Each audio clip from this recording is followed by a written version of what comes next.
ធ្វើយ៉ាងណាអូនណាយបងរកមិនទួនខាន់ស្លាអូននាងពាន់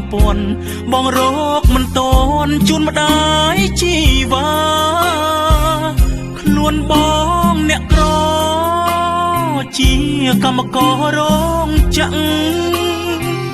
ធ្វើការរកប្រាក់ម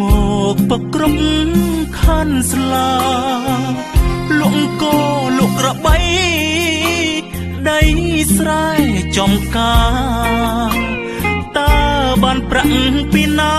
មកប្រគ្រប់ខាន់ស្លាឲ្យម្ដាយស្រីស្នេហ៍បងនឹងអូនភក្ដីសូមអូនជួយនិយាយប្រាប់ម្ដាយមាសមេ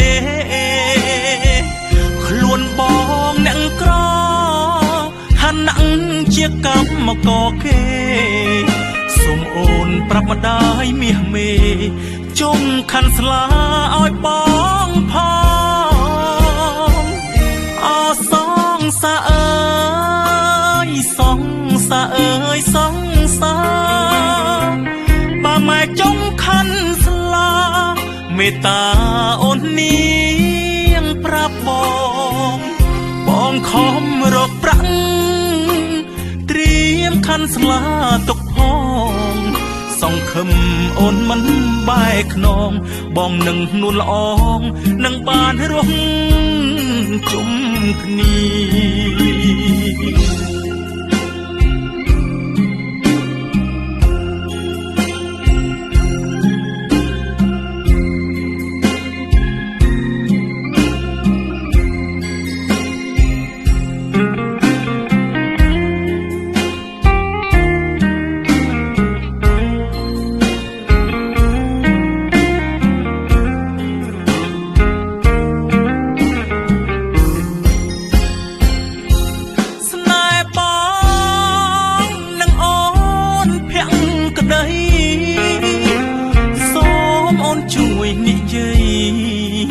និយាយប្រាប់ម្ដាយមាសមេ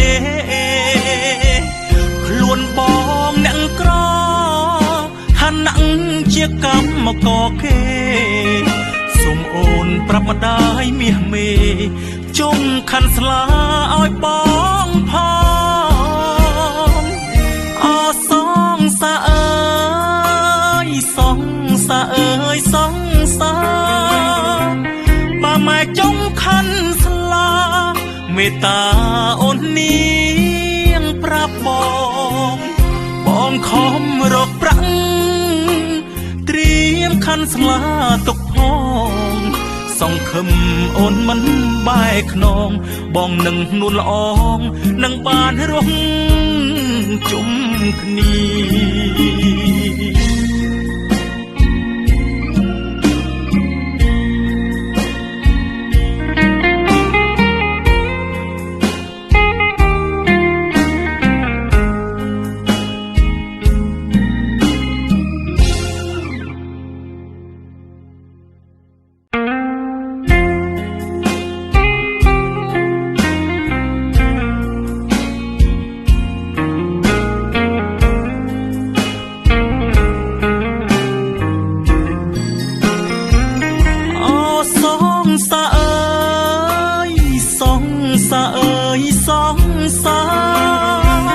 ម្ដាយអូនស៊ីខាន់ស្លា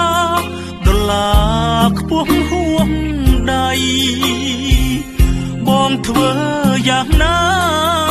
អូនណាយបងរកមិនទួនខាន់ស្លាអូននាងពាន់បងរកមិនតនជូនម្ដាយជីវ៉ាខ្លួនបងអ្នកក្រ